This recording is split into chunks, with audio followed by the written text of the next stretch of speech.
Today we're making a sunken conversation pit out of stone and earth. For this project, I really wanted to try to use our desert land as the building material itself. Out here in Joshua Tree, we have a lot of rock, dirt, and sand. What we don't have so much on this site is clay, so we're going to bind these three ingredients together using some white Portland cement. We started quite obviously by digging a big hole. I'm just starting to get comfortable renting excavators and utilizing them. I did discover that our local rental company was a lot cheaper than Home Depot. These mini excavators cost me about $200 a day with a $100 delivery fee if I have them bring it to the site. We dug the hole by eye with no real measurements, and our first part of the construction process is making a dirt floor. For this floor, we're keeping it really simple. We're just using the local dirt. We're not rinsing sand or anything like that. And I'm adding about 10% white Portland cement to the dirt directly. Now this will result in the world's weakest concrete, but it should be a surface firm and hard enough for walking. This is sort of like baking where you mix the dry ingredients first before adding the wet ones. And probably the most challenging part of this project was having to truck in all the water.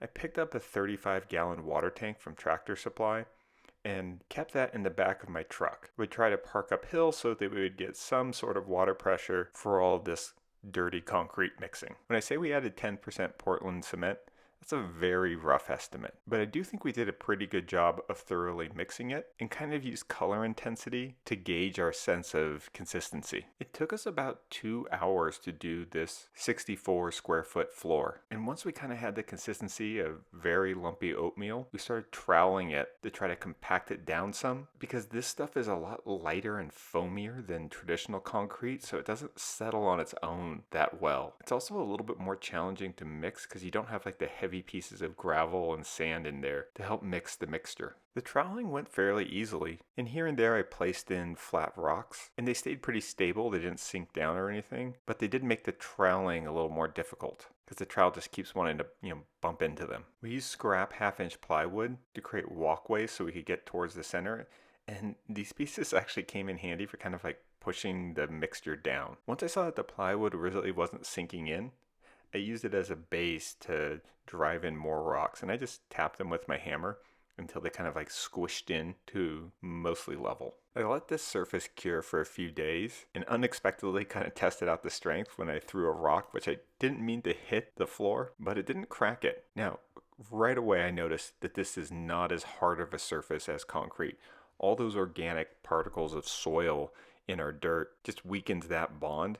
And this isn't nearly as strong if we were to use all rinsed sand instead of dirt. Once again, I'm using 1/2-inch plywood, and here I'm trying to build up the form that'll make the vertical part of the bench that people are going to sit on. I had a bunch of these boards left over from a different project, and they're 14 inches wide, which I felt was perfectly fine for a bench. And I just did some real sloppy jigsaw cuts to create places where some of the rocks could kind of peek out around the centers of the bench or around the corners. And I'm just trying to get these in place. I'm not even thinking about structural reinforcement yet. All I'm thinking about is rough cutouts, connect the corners, get things mostly stable, and then I'll figure out the rest from there. And that's typical of how I do a lot of these projects, particularly when I'm working with a new set of materials. I wasn't really sure how this was going to come together, but I know it was going to be slow and steady given the nature of stone and mixing dirt concrete, and I kind of like that. It's a little bit more relaxing of a way of making where I can just do physical work, think about it a little bit at a time, and not get too stressed. The weakness of this type of concrete is also a strength in a weird way. I'm not too worried about the precision of the holes I'm cutting out, because even if the mixture kind of oozes through, it's not going to be that hard to chip off with a power hammer, or at least that's what I was thinking. Lately, it feels like my profession should be rock farmer because I've been collecting a lot of rocks to use as building materials. Luckily, we have them in abundant supply, and the ones at the side of the hotel generally have like 1 or 2 surfaces that are reasonably flat. So wherever I could, I tried to place these flat surfaces up against the plywood, which immediately started to bend because it's 1/2-inch plywood and rocks are heavy. So I took the most twisted 2x4s we had in our scrap pile and just started adding in reinforcement wherever it felt like it needed it. Again, no real calculations, no real precision, just taking one pile of construction trash and trying to use it for the next project. I figured from the beginning that the materials I'm using are going to give this thing more of a rough and rustic appearance. And that kind of gave me permission to not focus too much on precision or having my formwork be perfectly square at the ends or even be that straight. I feel like this material palette is fairly forgiving. I mean, no one holds a level up to a castle and it's like, well, this castle's not plumb or square, so, looks ugly. I think we almost like it because it looks a little bit more handmade. Recently, someone asked me, how do I design?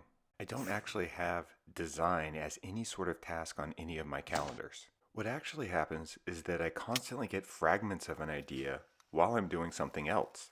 When this happens, I try to write it down on whatever paper is nearby and available. Over time, I collect more and more of these fragments. But with many of them, they also come with questions or problems that need to be solved. So how do I bring all these fragments together into a design and project plan? The answer is the sponsor for this video, Milanote. I think of Milanote as a toolbox for organizing my ideas that functions like a corkboard as I concoct my creative conspiracies. And it plays well with others. I can load in an entire Pinterest board to use as inspiration, but then keep that compartmentalized away nice and neatly when it's time to focus on implementation. Tools and features within Milanote are useful and intuitive. I like the comment feature as a collaborative tool with my team because sometimes you have reference images that need a little bit of context. As I put together a project plan, I often think about the things we're going to need to buy, and I like that you can just drop links right in, and that way the team can take a look at them and comment on specifications and stuff like that. I really like this combination of easy to use, but with serious depth to the capabilities. You can easily make a whole new board inside a board simply by dragging it, which is something I like to do near the end of a project. You see, I'm always thinking about the next project, and often those are just an evolution of a previous one. I know this project is going to get a lot of interest from prospective clients who are going to want me to install a conversation pit on their properties. So I used the creative brief template to start creating an outline of how I'll work with these prospective clients. This creative brief is everything I need for that first call with a client, and it sets our team up for success because we're taking their input right into the platform that we're going to use for managing the project. But more importantly, I like that you can use Milanote for free without any of those pressure-heavy time limits. This is a worthwhile tool. Sign up for Milanote through the link in the description. Sometimes stones just move on their own. Watch at the lower right-hand corner. Here, I'll show it again a little slower. As things settle or you have vibrations from an excavator, rocks can just move. Now, a real stonemason would mix mortar and apply it in between each stone as they stack them, and that's how they'd get a fairly strong wall. These vertical surfaces aren't that high, they're just 14 inches. So I'm doing a lazy and sloppy technique where I'm just going to kind of pile up the stone and then pour really wet concrete mixture down and hope that it gets in through all the cracks. So once I had sort of a sloping rock pile, I backfilled with a little bit of dirt just so that the wet concrete won't flow out the slope side of the rock pile, and hopefully I won't have to mix up too much of it because we're mixing this stuff by hand. After seeing the floor, I felt that just using dirt wouldn't be strong enough. It's also not heavy enough. It just doesn't really flow that well. Like I said, it's kind of foamy. So for this one, we used a pile of rinsed sand that we had that's, still a local building product. And for every 5 shovelfuls of sand, we added 1 shovelful of just raw dirt just to kind of give the color a little more ability to blend in to the landscape that this is built in. Our first batches were a little too stiff. We didn't put enough water in, which is kind of a bias you have when you've worked with concrete a lot. Overwatered concrete is way weaker, but we need this to be runny so that it flows better. And we didn't want to add any kind of, acrylic water reducers or things like that. So we just kind of trial and errored it and then used our fingers, and don't get me wrong, we should have worn gloves here, to kind of push that sand mixture down as much as we could. Hand mixing in tubs is a bit time consuming, but placing it went really quickly. And this is definitely a faster, less craftsman oriented way to do masonry, and shout out to all the masons that do it the right way because that's really cool. I also really like using these excavators for moving some of the bigger rocks around. And I've gotten reasonably good at sort of figuring out how to pick them up using the bulldozer attachment as sort of a backstop. And this has made me more ambitious with the size of rocks I'm using in my projects. This rock weighs about 300 pounds, and I just tried to sort of wrestle it in place and prop it up with some other rock to kind of define that corner. And I guess what I mean by defining the corner is, well, I don't want two boards coming together because then you'll see how unsquare things are. But if just two reasonably straight walls meet into a very nice looking egg-like big stone, I feel like that's where your attention goes and not onto, uneven craftsmanship. Next, we focused on the bench tops. And here we can do a more appropriate concrete mix and not use too much water because we're going to have the ability to kind of trowel this, and doesn't really have to sink down in between too many cracks. We placed as many rocks as we could to reduce the amount of Portland cement and mixing time that we had to do. But as you can see, this mixture is quite a bit stiffer. This was also the perfect project to improve my troweling technique. Because it's earthy, it's supposed to look handmade, I wasn't so worried about getting the surface perfect. I did remember to bring my edging tool, which is nice and not too hard to use. You really can figure this out the first time. And it just gives you a little bit of a radius between the formwork and the surface. I made the bench tops about 24 inches deep. And for the backrests, we just did the same process that we did for the vertical part of the bench down below. Put up some more plywood, placed a lot of rocks, poured some sloppy concrete down through the cracks, and then backfilled some dirt. I want the conversation pit to blend in with the landscape, so I don't want it to be too much higher than the dirt around, but I also don't want people accidentally kicking dirt into it if they're coming in from one of the other three sides that the entrance is not on. So we did our final grading of the dirt just a couple inches below the top surface of the rocks and concrete. Given the compromised nature of this concrete mixture, I let it cure for a full week.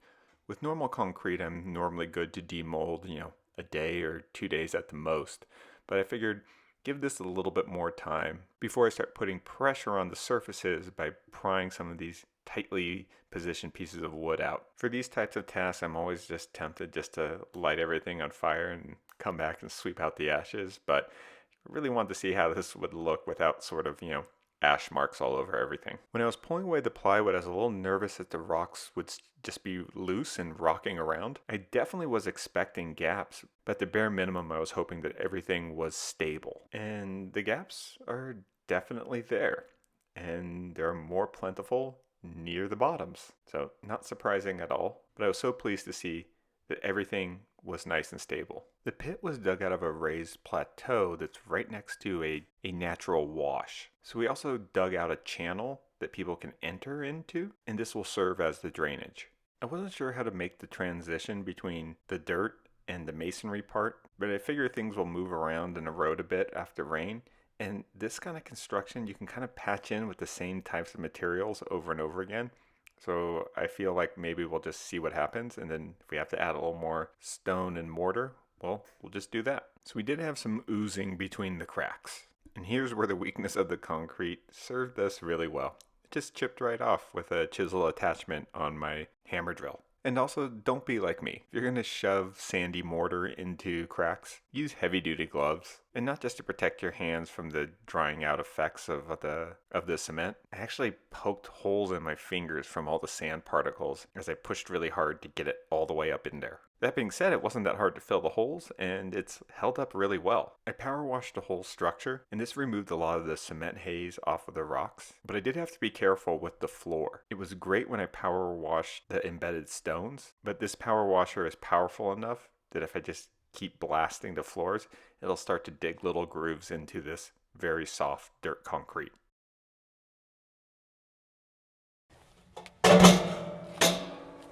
And of course we can add in a solo stove fire pit. Now anytime you use excavators, you mess up the surrounding land a little bit. So we tried really hard to kind of renaturalize it, and we sowed a bunch of buckwheat and mustard seeds around here. You can see them starting to come in. So our land out here has these hard packed flat plateaus, and they're very gravelly. There used to be dirt on them, but the wind kind of blows the light dirt away. In between these plateaus are these washes, and this is a fairly shallow one. It's only about 3 feet deep, and this is where, when we do get rain, all the water goes. So we have these, kind of low areas with a lot of plants, and then these high, flat, hard areas. And for the conversation pit, we wanted to place it right at one of the edges. So this drainage wash is about 5 feet deep from the top of the plateaus. And so we dug out and scraped dirt into this. Now that filled this up just a little bit, but it made a more gradual walk up to the pit. And we still have a nice slope from the pit down, and then the water can disperse off the edge into the wash. The most extreme weather condition in Joshua Tree, in my opinion, is not the sun. We have a lot of sun, but it's the wind that can be quite harsh. And that's one of the reasons why I wanted to do a sunken fire pit. You see, there's a lot of nights where it's quite cold, but if you're down below and out of that wind and close to a fire, then it'll be nice and cozy, and then you can enjoy the moon and the stars and all the good night sky stuff with just a little bit more thermal comfort and a nice little social area. I really love the efficiency of this project. We used scrap wood for all the formwork, and the only real material we added was, maybe 5 or 6 90-pound bags of white Portland cement. Everything else we used came from this area. Now, some of the sand we got from a local sand supplier, and they rinse it themselves, but it's still from this region. I've rinsed sand before, and it's just very time consuming, and it uses up a lot of water. So we brought in a little bit of sand from some of our neighbors and used that. Now, there are places naturally where big sand deposits occur out here in the high desert. There just aren't any within this 180-acre parcel. There's going to be a lot of projects around this size at the hotel. We have so much land, and we want to create kind of social gathering places that just create a little bit of hospitality right at the edge of nature. It's just we're so lucky. Those mountains right there, that's Joshua Tree National Park. You could technically walk into the national park from here. It'll only take you about 5 minutes. So we just want to create these little way stations, places for conversations. Friends can share a snack or a bite, or just have a glass of wine by a fire. Don't forget to subscribe if you haven't already, and yeah, thanks for watching.